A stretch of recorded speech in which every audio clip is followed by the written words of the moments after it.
الحمدللہ رب العالمین والعاقبۃ للمتقین والصلاۃ والسلام علی سید الانبیاء والمرسلین وعلی آلہ وصحبہ اجمعین، اما بعد، بسم اللہ الرحمن الرحیم۔ خیرکم من تعلم القرآن وعلمہ۔ حضرات گرامی قدر، آپ کی طرح میں بھی محسوس کر رہا ہوں کہ وقت بہت زیادہ ہو چکا ہے۔ ہماری مجلس کے مہمان خصوصی حضرت علامہ عبدالرشید صاحب حجازی امیر مرکزی جمعیت اہل حدیث تشریف فرما ہے۔ محفل کی نسبت سے وہ اپنا خطاب فرمائیں گے۔ میں تو اپنی خوش قسمتی سمجھتا ہوں کہ اس راہ چلتے مسافر کی طرح مجھے بھی اس مجلس ذکر میں شرکت کا موقع مل گیا، جس مجلس کے متعلق سرور کونین صلی اللہ علیہ وسلم نے ارشاد فرمایا ہے کہ لا یشقی جلیسہم، ایسی مجلسوں میں آ کر چند لمحات بیٹھنے والا بھی اللہ کی رحمت سے محروم نہیں رہتا۔ تو میں جو عزیز طلباء تشریف لائے ہیں ان کو بھی، ان کے والدین، اساتذہ کرام اور اس محفل کا انتظام کرنے والی مدرسہ حاضہ کی انتظامیہ، سبھی کو مبارکباد دیتا ہوں کہ انہوں نے ان طلباء کی حوصلہ افزائی اور عزت افزائی کے لیے ایک بہترین پروگرام منعقد کیا ہے۔ اللہ وحدہ لا شریک ان کی خدمت کو قبول فرمائے۔ موقع کی نسبت سے صرف ایک ہی مختصر بات کہوں گا۔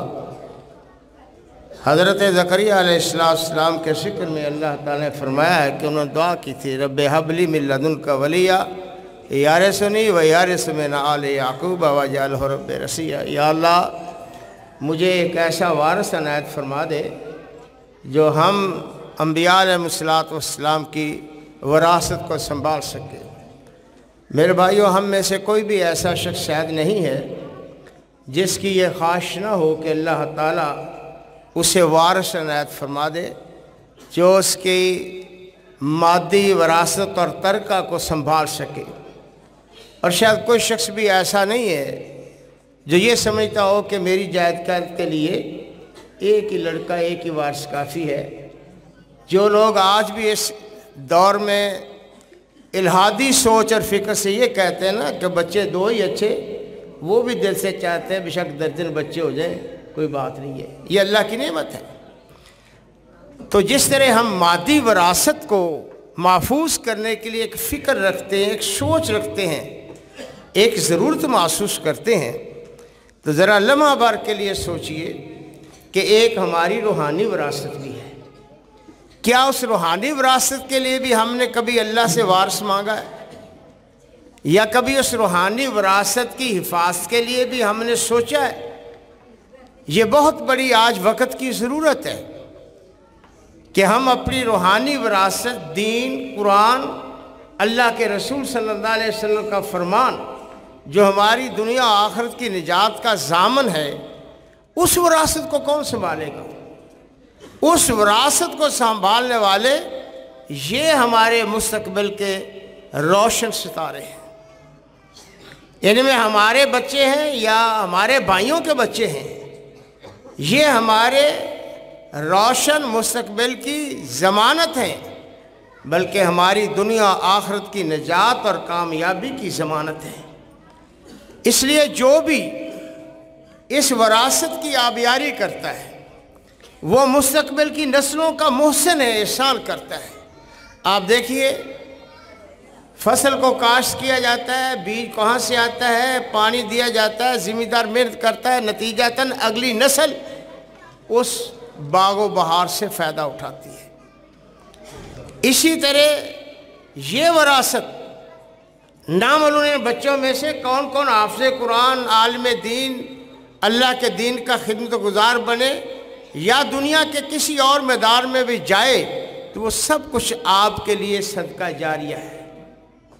اور میں یہاں ایک حدیث کی روشنی میں ایک اہم بات کی طرف بھی توجہ دلاتا ہوں کہ دیکھیے، نبی علیہ السلام نے فرمایا جب فصل پک جاتی ہے پرندہ بھی اس فصل سے کھائے تو زمیندار کے لیے صدقہ بن جاتا ہے۔ آپ ان کی تعلیم و تربیت دینی کر دیں۔ اگر یہ ممبر و محراب کے وارث نہ بنے، قاری حافظ نہ بنے، عالم دین محدث مفسر مدرس نہ بھی بنے، جس فیلڈ میں بھی جائیں گے، یہ دکان پر بیٹھیں گے یا کسی محکمے میں ملازم بنیں گے، دنیا کے جس شعبہ میں بھی یہ پرزہ فٹ ہوگا، اگر آپ نے قرآن و سنت کی تعلیم میں اس کی تربیت کی ہوئی تو یہ آپ کے لیے وہاں بھی صدقہ جاریہ بن جائے گا اور یہ آپ کی نجات کا سبب بن جائے گا۔ مجھے یاد ہے کہ ہمارے جماعت کے ممتاز ولی کامل حضرت مولانا صوفی محمد اللہ صاحب مامو کانجرا نے فرمایا کرتے تھے کہ اگر میرے مدرسے میں آ کر ایک طالب علم 8 سال روٹی کھانے کے بعد نماز صحیح سیکھ جائے تو میں سمجھوں گا کہ میری محنت کامیاب ہو۔ یہ تصور، یہ فکر کریں، اور اس میں ہم سب نے حصہ ڈالنا ہے کہ یہ ہماری وراثت ہے۔ اس وراثت کو سنبھالنے والے ہمارے یہ وارث ہیں۔ ہمارے ان وارثوں کی تربیت کرنا، ان کی انتظامات میں حصہ لینا، کسی قسم کی ضروریات ہی پوری کرنا، سارے ہی اس حساب میں برابر کے شریک ہیں۔ جس طرح ایک والد اس بچے کو مسجد مدرسے میں چھوڑ کر جاتا ہے، اس کا انتظام کرنے والے، ان کی خوراک کا انتظام کرنے والے، ان کے مشاہرات اساتذہ کا، بلوں کا، سارے ہی اس اجر میں برابر کے شریک ہیں اور اس بات کے حقدار ہیں کہ انہوں نے اپنی وراثت کے لیے یہ اپنے وارث پیدا کیے ہیں۔ اللہ تعالیٰ قرآن و سنت کی اہم ترین وراثت کے لیے، حفاظت اور دفاع اور تحفظ کے لیے ہمیں یہ فوج ظفر موج تیار کرنے کی توفیق بخشے، تاکہ یہ ہمارے مادی مستقبل نہیں، ہمارے روحانی مستقبل کے بھی سپاہی اور محافظ بن سکیں، اور ہماری یہ وراثت نسل در نسل آگے شفٹ ہوتی چلے جائے اور قیامت تک چراغ سے چراغ جلتے رہے اور پودے پہ پودا لگتا رہے۔ اللہ تعالیٰ اس چمنستان کتاب و سنت کو ہمیشہ کے لیے آباد و شاد رکھے۔ وآخر دعوانا الحمدللہ۔